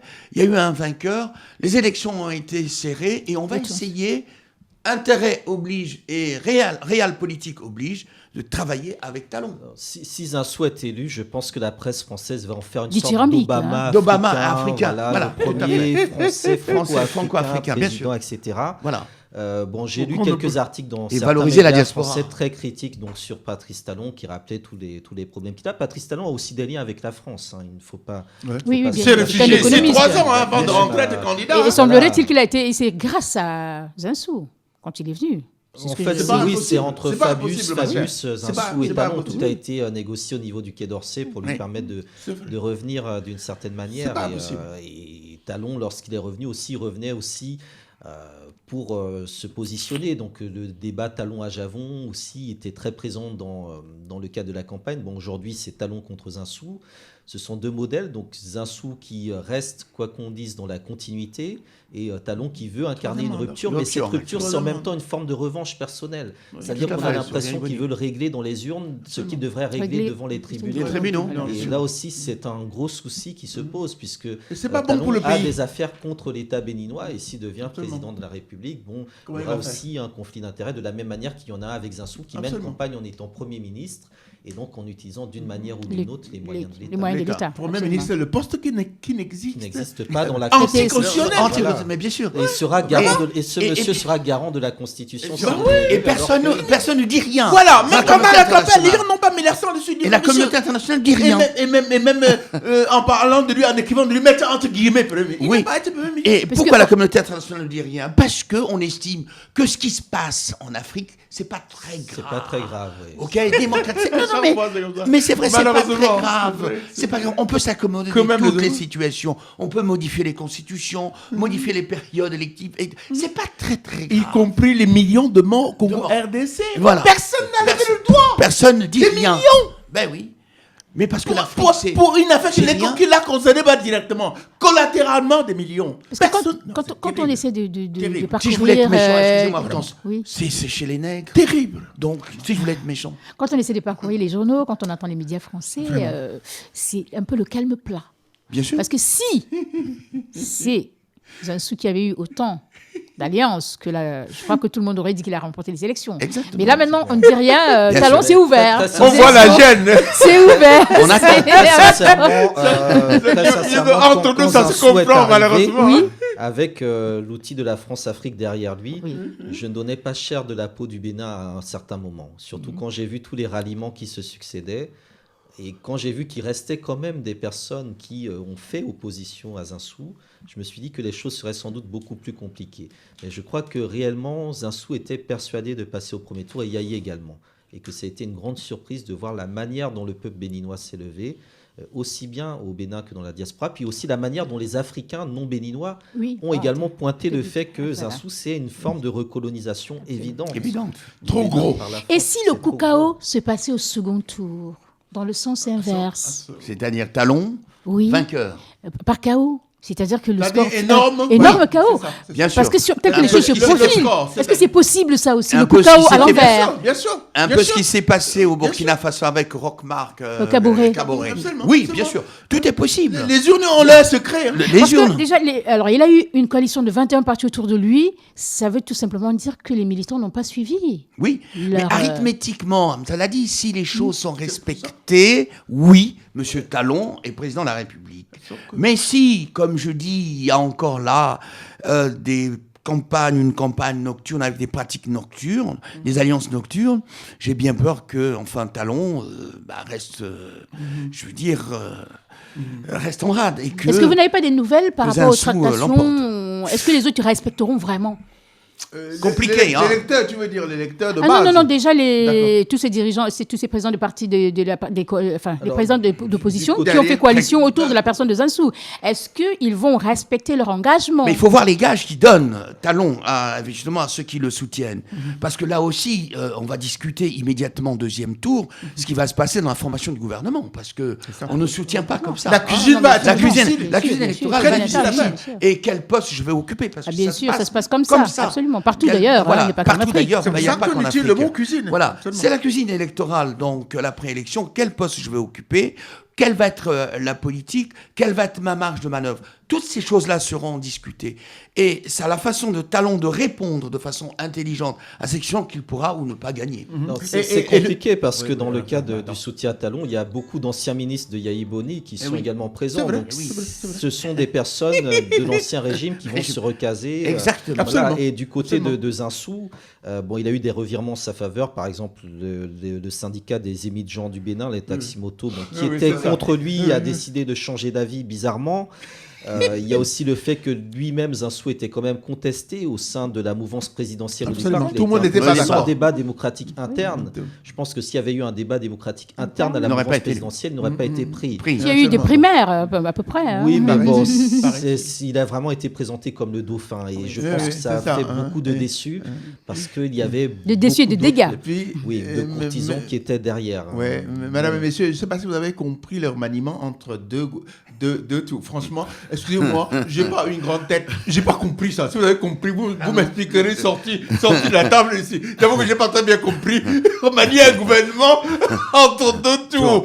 Et puis, une fois, quel que soit le vainqueur, messieurs, je crois que c'est Hortense qui a dit tout à l'heure que 25 ans de démocratie, 25 ans avait une formule assez forte. 25 ans de pauvreté. Il faudrait vraiment, parce que ce pays a des urgences en la matière. Je vous assure qu'ils ont vraiment... Et l'argent a pris le dessus de tout le reste. Est-ce que le fait Malheureusement. que ce soit quelqu'un qui... Alors, est-ce que vous ne pensez pas que c'est un atout d'avoir enfin quelqu'un qui est milliardaire, qui ne viendra pas grappiller sur- je sais pas Un pays encore, n'est pas ça. une En entreprise. plus, voilà. en plus qu'il y a quelque chose de très intéressant, c'est qu'il ne fera qu'un mandat, parce qu'il s'est Oui, Il tout a à dit, fait. il a promis. Il a promis mais la petite de ne vie en faire qu'un mangeant. mandat. ça. Hortense, la petite fille en manche. Regardez ce qui se passe à Madagascar Il a avec promis. Ravaloman. Est-ce que ça ne fait pas partie, milliardaire. est-ce Il que ça était ne fait pas partie milliardaire, et des pourtant- accords avec sa coalition? Peut-être qu'il leur a donné ce gage que oui, effectivement, Ça la peut être, prochaine fois, ce mais sera oui. faut-il encore On le sait chez les respecter, politiques, vraiment. moi, après le prochain, ce sera toi. Vous voyez, peut-être. C'est possible, Bon, ça peut-être, aussi. mais il est milliardaire. Vous l'avez dit, mais à Madagascar, Ravaloman était milliardaire Il aussi. fait partie des 15, l'homme sur les 100 riches d'Afrique, Oui, le oui. 15e. Oui, oui, oui. Quel Oui, appétit, mais- oui, oui. 15e. Mais oui, Quel mais appétit 15e. veut-il encore? Quel Oui, argent? mais Ravaloman était aussi riche. Il avait des laiteries, il avait des industries, Il avait etc. pratiquement- Mais il a quand même mis les mains la dans le moitié, cambouis, dans le pratiquement pot de tout lui appartenait. Ouais, dans le pot de confiture quand même. Oui, Voilà oui, le problème. absolument, ça ne suffit pas, absolument. À mon avis, ça ne suffit pas. Comme tu le dis, Paul, je veux dire que il faut en fait avoir complètement confiné au corps l'aspect politique du militantisme et ce que l'on veut faire pour son pays, même s'il fait un mandat seulement. Encore faut-il qu'il ait un programme des hommes. La diaspora béninoise, une diaspora assez compétente, tout métier confondu. Absolument, absolument, Quelle va absolument, être la absolument. capacité du nouveau président à ouvrir les fenêtres et les portes Ouais, ouais, pour que absolument. cette diaspora-là revienne ou sont prenne revenus sa place, totalement, si j'ose dire. prenne sa place et Dans la travaille. fonction de ce pays-là. C'est ça, absolument. voilà Oui, le oui. problème. Oui. Et encore faut-il que le nouveau président élu mette en place les conditions politiques, les conditions techniques, justement, du retour ou de ces va-et-vient de cette diaspora.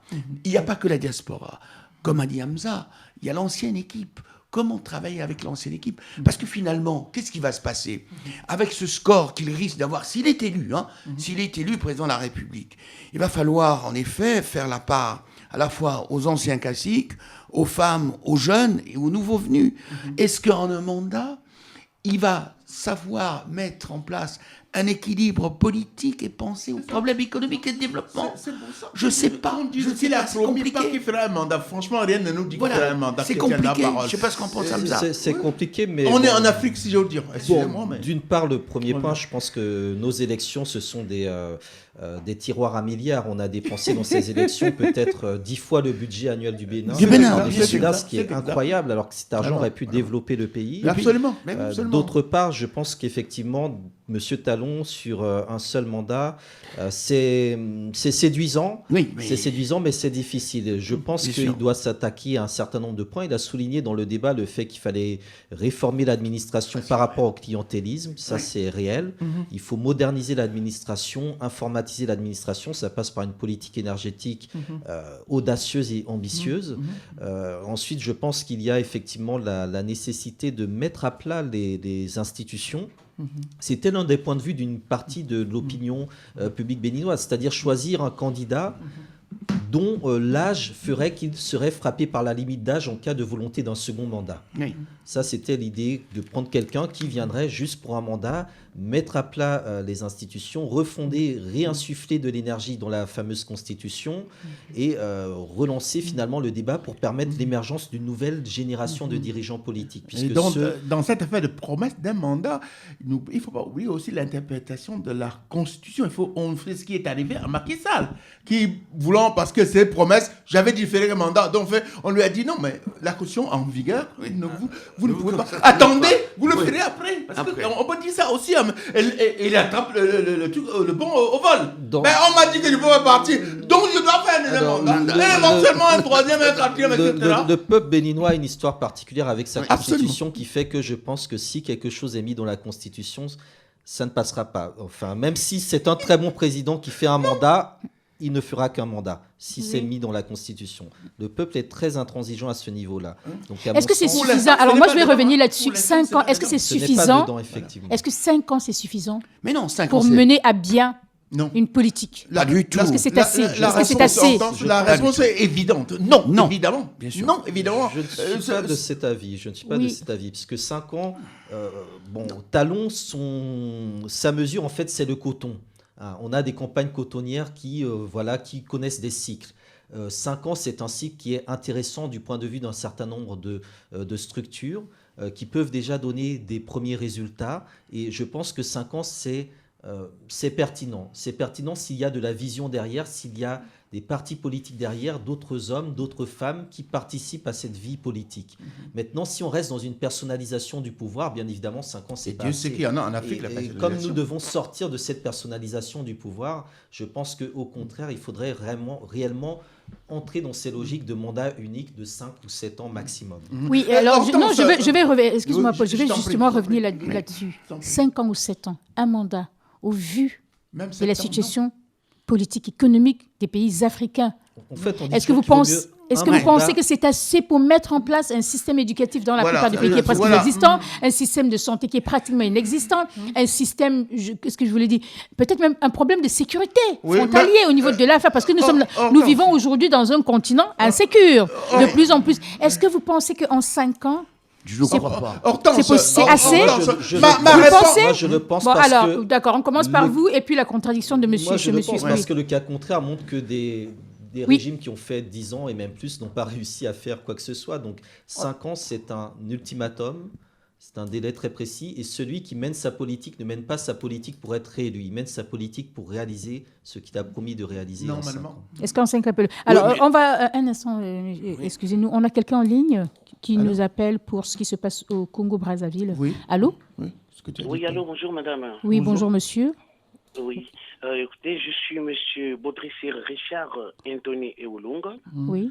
président de l'association Fraternité Nationale en sigle AFEN, membre des Assises nationales du Congo. Oui. Et donc, je vous appelle pour vous informer que le putschiste dictateur et terroriste Sassou Nguesso Déni et vient de mettre ses menaces à exécution. Donc là, au moment où je vous parle, les principaux leaders de l'opposition, le général Jean-Marie Michel Mokoko, le coordonnateur de l'IDC FOCAD, le professeur Zachary Boao, le président Gibris Parfait Kolela et André Okombe Salissa sont assiégés par sa milice privée et tribale dont les effectifs sont complétés par les mercenaires étrangers. Voilà, donc l'information. Oui, quand vous dites assiégé, est-ce que vous pouvez être plus clair? En quel sens, comment est-ce que vous pouvez matérialiser ça? Quand vous dites assiégé, est-ce que c'est 2 ou 3 militaires ou alors c'est vraiment l'armée qui est autour de la résidence de ces derniers, de ces leaders d'opposition? Alors, M. Sassou Nguesso dispose d'une milice privée et qui est basée à Tsambitio. C'est une milice privée et tribale qu'il a mis en place. Et de cette milice, il pioche les éléments qu'il appelle la garde républicaine. Et c'est sa garde. Et c'est cette garde-là qui est chargée d'encercler les opposants. Il l'avait fait lors du référendum en octobre dernier et il vient de le faire. Et donc, tout est prévu. Et là, nous voyons qu'il va couper Internet et les signaux des médias internationaux. Et puis ensuite, il va procéder par déployer l'armée et tirer sur le peuple. La question, monsieur, est-ce que ces derniers ne peuvent pas sortir de leur domicile à l'heure actuelle, à l'heure où nous vous parlons? Est-ce qu'ils ne peuvent pas sortir de leur domicile? Ou du lieu où ils étaient pour faire... C'est là où... Oui. Hier déjà, nous avons reçu un communiqué du coordonnateur de l'IDC et FOCAT, donc l'opposition, le professeur Charles Zachary Boao, qui fut le ministre de la Défense, et qui nous disait que suite à la conférence de presse qu'ils ont donnée hier à 9h, le pouvoir avait décidé de les encercler chez eux, avec leur domicile, dans la soirée d'hier. Alors, non, mais il a mis ses menaces à exécution. Mais eux, ils nous avaient prévenu qu'ils n'entendaient pas se laisser faire taire comme ça. Donc, voilà pourquoi je vous donne cette information. Et je demande à tout le peuple congolais d'être debout et de ne pas laisser se refaire ce coup d'État qu'il a, comme cela s'est passé en octobre 87. lors de son état du siège qu'il a appelé référendum. Alors moi je vous pose une question, est-ce que demain ces personnes pourront aller voter ou pas? Qu'est-ce que vous... Mais non, mais ils ne peuvent pas. Ils peuvent pas aller voter. Ils ne peut pas aller voter puisque les leaders sont enfermés. Et comment voulez-vous que M. Sassou Nguesso, à chaque fois, quand il veut faire un hold-up électoral, eh ben, il procède de la même manière. façon. Il encercle les principaux adversaires. Mais, monsieur, est-ce qu'on peut dire les Cobras sont de retour, hein, comme ça, Cobra, vous voyez ce que je veux dire par rapport Les Cobras ont toujours existé. Je vous rappelle que M. Sassou Nguesso a eu une milice privée et tribale qu'il a mis en place. C'est ça que j'appelle les Cobras. Dans un village qu'on appelle Tsambitso, à quelques encablures de Oyo. Oyo, c'est son village. Son village, oui, monsieur. Oui. Et cette milice privée-là, à chaque fois quand il y a des élections au Congo, vous les voyez déferler sur Brazzaville. C'est eux qui ont tué les gens en octobre à Pointe-Noire et dans Brazzaville Sud pendant le référendum. Et c'est de cette milice privée qu'il pioche les éléments qui composent sa carte républicaine. Et quelle est la réaction du peuple à l'heure actuelle? Bon, à l'heure actuelle, je crois qu'ils ont coupé Internet déjà, qui fait... L'information ne circule pas. Voilà. Les informations ne circulent pas. Ah bon, nous essayons un peu de joindre les médias qui sont écoutés là-bas, en Afrique. Bon, pour le moment, c'est sans succès. Donc, en l'occurrence, RFI et Africa numéro 1. Mais FPP est écouté par le net, s'il vous plaît, monsieur. D'accord, mais par le net. www.rfpp.net. Voilà, monsieur. Voilà, dites à vos amis. Mais il faudrait qu'il y ait Internet.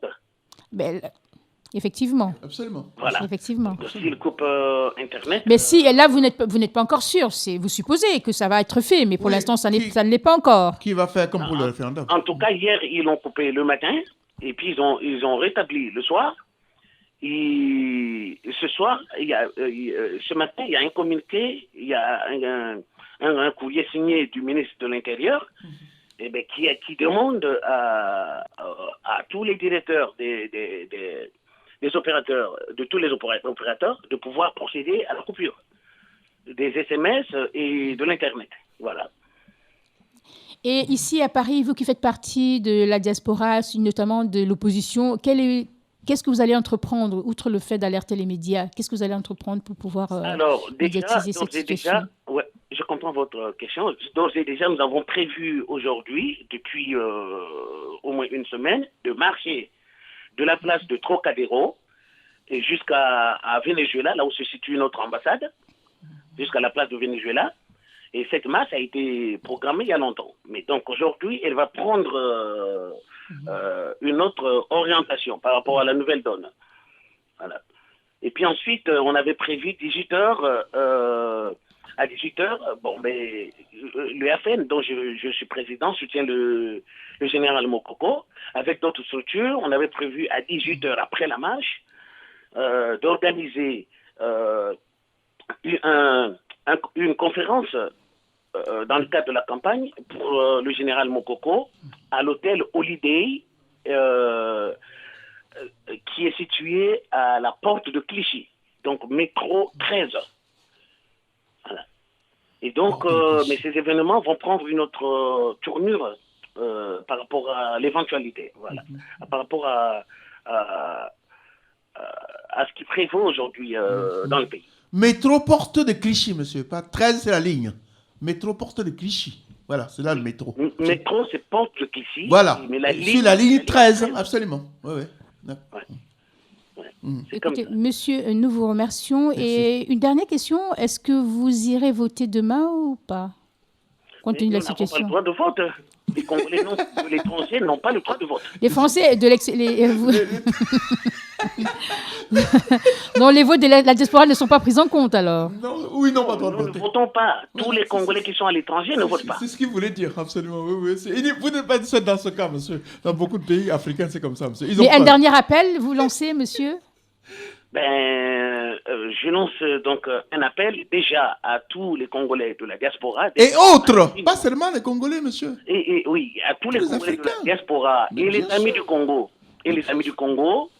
Et de venir massivement à la place de Trocadéro, donc cet après-midi, de 13h, pour marcher avec nous et d'être avec nous pendant cette conférence à Hôtel Holiday. Et ensuite, si le peuple congolais qui est à l'intérieur du pays est en train de me suivre et qu'il se lève comme un seul homme et qu'il ne laisse pas nos leaders être assiégés par cet assassin qui peut les assassiner. Parce que ce monsieur, c'est un assassin notoire, mondialement connu. Sassou Nguesso. Donc, que le peuple se lève, s'il m'entend. Nous vous remercions infiniment. Merci, monsieur. Merci infiniment. Une petite respiration musicale. Merci. Au revoir, merci. On continue pour terminer.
Fréquence Paris pluriel. Vous écoutez Forum Africain et l'émission tire vers la fin et c'est vraiment même au dernier moment si vous pouvez nous dire ce que vous avez pensé sur le sujet ou voilà même ce que voilà on vous répondra. On était sur le sujet donc On a été informé en direct comme ça là par l'un des éléments du Congo, de l'action ou du mouvement ou la situation au Congo, comme quoi les leaders sont encerclés, soit le lieu où ils étaient hier pour la dernière réunion, soit chez eux pour ne pas bouger. Je crois que M. Sassou Nguesso était un habitué de ce genre de coups. C'est encore pire que Museveni en Ouganda. Vous savez, il y a 3 semaines, il a arrêté l'opposant principal, l'adversaire principal. Il a fermé avant, pendant et après. Et l'a gardé pendant 1 mois, on l'a laissé pour que, surtout, il ne parle pas, qu'en sortant, on a tout planifié ou que les gens aient oublié. Ça, c'est en Afrique. Et ce monsieur, il a droit au tapis rouge quand il va aux États-Unis ou quand il va ailleurs. Hélas, pour ça. Comme dit quelqu'un autour de cette table, mais ça concerne les Noirs, c'est pas grave. ou ce qu'on appelle africain. On était là. Et puis, Lucien Brambout, bon, toi qui connais mieux, plus ce pays que nous oui. Ici, là. Ça, c'est moi. Voilà. Comment tu vois l'issue de cet acte, dernier acte, qui semble parfois un acte d'espoir de M. Sassou Nguesso? Ça lui est jamais arrivé, peut-être ça peut lui arriver. Après tout temps qu'on vit, tout peut arriver, en bien ou en mal. Oui, Paul. Bon, si l'acte est avéré confirmé, c'est regrettable que la fin de la campagne électorale se passe dans les conditions qui sont celles-là. Bien sûr, bon, encercler les maisons des gens de l'opposition, c'est pas une marque de démocratie. Les éléments de l'armée et de la milice. C'est pas une marque effectivement de démocratie. Il faut laisser les expressions, j'allais dire, s'exprimer, aller jusqu'à la bataille des urnes. Alors, le faire, c'est dangereux. C'est dangereux parce que une bavure est très vite arrivée. Et cette bavure très vite arrivée peut entraîner, effectivement, peut avoir des conséquences regrettables à un moment donné où l'Afrique a besoin de calme, et surtout le Congo. Il faut quand même savoir que ce pays-là, le Congo, depuis l'indépendance, est émaillé par des coups d'État, par des guerres civiles, les disparitions. Bon, très souvent la main de Sassou derrière. Donc, pour une fois que ces élections, effectivement, allez, voyez, mon seul espoir, c'était de dire, bon, nous sommes samedi, la fin de la campagne électorale, les choses se passent bien, et voilà que patatras, on nous annonce ça. C'est absolument regrettable. Il faut maintenant espérer que les gens reviennent à la raison et laissent les leaders de l'opposition aller voter, bien entendu. Hamza, j'ai dit ce truc en direct. Oui, en direct. Bon, je pense qu'on aura encore une fois de plus des élections avec une crise juste avant, pendant et malheureusement peut-être après en fonction des résultats. Donc malheureusement, on a des hommes politiques qui sont au pouvoir, à la présidence depuis des décennies. On a l'impression qu'ils n'apprennent jamais de leurs erreurs, qui n'améliore jamais les choses et on peut être un régime autoritaire, mais être un régime autoritaire entre guillemets intelligent. Et là, je crois que c'est une manifestation de plus du fait que nos dirigeants ont beau s'éterniser au pouvoir, ils n'apprennent rien, ils ne retiennent rien des leçons de l'histoire et c'est très dommage. Oui, contrairement à toi et moi et nous, Hamza, malheureusement, les gens ne sont pas au pouvoir en Afrique, particulièrement l'Afrique francophone. Je me permets de dire ça. Au besoin, je peux m'expliquer pourquoi. Oui, ils ne sont pas au pouvoir. Ils sont là pour servir des intérêts, bien évidemment. J'allais dire qu'ils ne sont pas là pour gouverner. Ils sont là pour tout, sauf pour gouverner ou diriger le pays. Ils sont là au minimum pour eux. Et pour ceux, j'allais dire leurs parents, un peu comme avec les putains. Comme ça, voilà. Voilà, c'est malheureusement ça. Et donc, il faudra un jour, j'allais dire, le changement d'une nouvelle image de l'Afrique commencera le jour où on comprendra ça, que les gens sont au pouvoir. Quand il y a eu l'affaire de Ceausescu, vous voyez ce qui est arrivé, j'avais cru que les présidents africains ne sont pas si idiots que ça. Ils vont dire, attention, il faut qu'on arrête de rester à vie au pouvoir, parce que ça peut nous arriver un jour ce qui est arrivé à Ceausescu. Malheureusement, ça ne s'est pas produit. Oui, mais on le voit avec le cas de Compaoré, qui s'est fait chasser par son peuple et qui cherche de manière différente à revenir aux affaires. Ça n'arrive qu'aux autres. Un peu à la française avec la circulation. Ça n'arrive qu'aux autres. Compaoré veut revenir, il a eu la nationalité ivoirienne. Oui, et il veut revenir. Donc un Ivoirien voudrait revenir au Bénin, diriger le Bénin. Diriger le Burkina Faso, excusez-moi. Diriger le Burkina Faso. Mais c'est la nationalité, c'est burkinabé, voyez-vous. Voilà, on dit à la jouer fin, comme ça on n'a pas terminé avec on était sur le Bénin. Un dernier mot pour la campagne de demain, pour le... Demain, je pense que ce sera une journée très, très passionnante à suivre et j'attends avec impatience donc ce qui va advenir et surtout quels seront les mots d'ordre des deux candidats.